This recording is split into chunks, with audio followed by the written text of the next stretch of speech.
Buja itu hendak mengembangkan usaha miliknya dengan luas sekitar ya sangat luas sekali dengan beberapa aneka wisata wahana tambahan yang kemudian menggandeng seorang ataupun pelaku ataupun jasa arsitek yang kemudian diketahui sebagai seorang pasangan suami istri asal Jakarta Utara berinisial EW dan juga IW.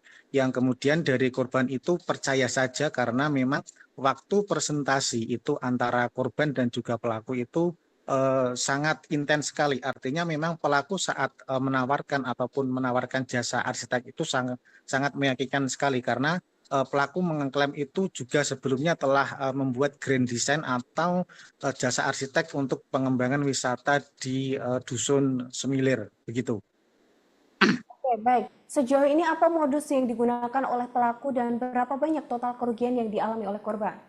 Baik, untuk modus yang digunakan pelaku adalah dia kemudian mendatangi ketika mendengar ada sebuah informasi bahwa ada seorang pengusaha di Kendal itu ingin mengembangkan wisatanya, kemudian pelaku ini mendatangi pengusaha tersebut yang kemudian di situ mereka menjalin komunikasi yang cukup intens yang kemudian terjalin sebuah hubungan bisnis yang cukup erat juga. Artinya memang kedua orang ini akhirnya awalnya belum mengenal secara pasti ya ataupun secara dekat, akhirnya kemudian setelah adanya jalinan bisnis itu dari kemudian kedua ini kemudian memberikan ataupun ada sebuah hubungan yang erat ataupun intens dengan yang komunikasi intens dengan pelaku antara korban yang kemudian dari pelaku ini menawarkan beberapa grand design ataupun jasa arsitek yang memang itu cukup meyakinkan kepada korban karena korban sudah tergiur itu akhirnya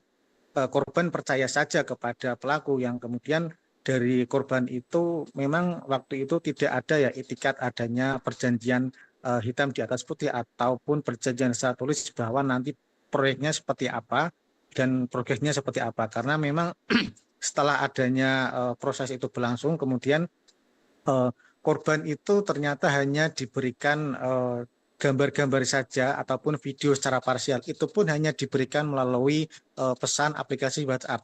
Setelah itu mereka tidak bertemu, bahkan korban ketika hendak meminta untuk hard copy-nya ataupun proposal ataupun grand design secara lengkap itu tidak diberikan dan hanya diberikan secara tidak utuh ya, artinya secara terpotong-potong dan juga secara terpisah.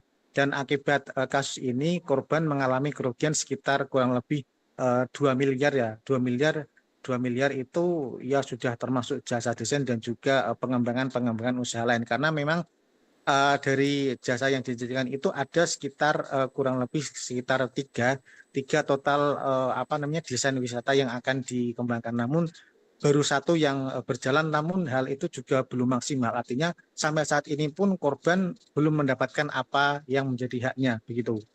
Oke, hingga saat ini apakah sudah ada pihak yang ditetapkan sebagai tersangka, rekan Agus?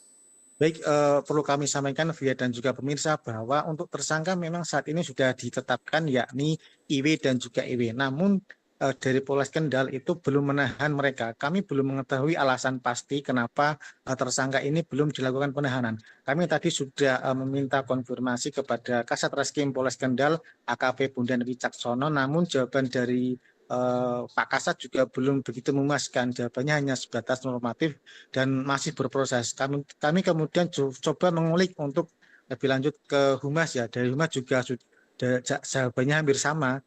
Memang itu sudah ditindaklanjuti oleh Polres Kendal, tapi untuk penahanan terhadap tersangka itu belum dilakukan dan alasannya juga belum jelas sampai saat ini. Dan akhirnya siang tadi kuasa hukum korban itu kembali mendatangi Polres Kendal untuk menanyakan keberlanjutan proses ini. Dan tadi juga selain untuk melaporkan ataupun menanyakan, dan kuasa hukum juga melaporkan kembali adanya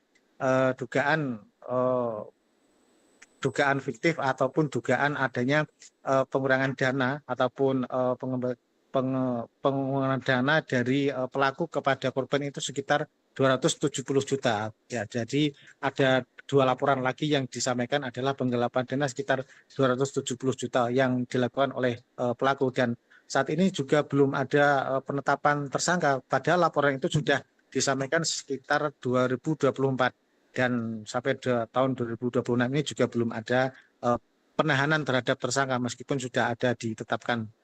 Kita nanti juga akan terus update karena dari pihak Polres juga tadi menyampaikan bahwa nanti setiap hasil proses penyidikan akan disampaikan secara gamblang begitu. Oke, baik. Terima kasih rekan Agus. Selamat bertugas kembali dan jangan lupa untuk selalu menjaga kesehatan. Tribuners, berikut informasi terbaru dari Live Breaking News. Saksikan terus beragam informasi terbaru di sosial media kami di Tribun Jateng.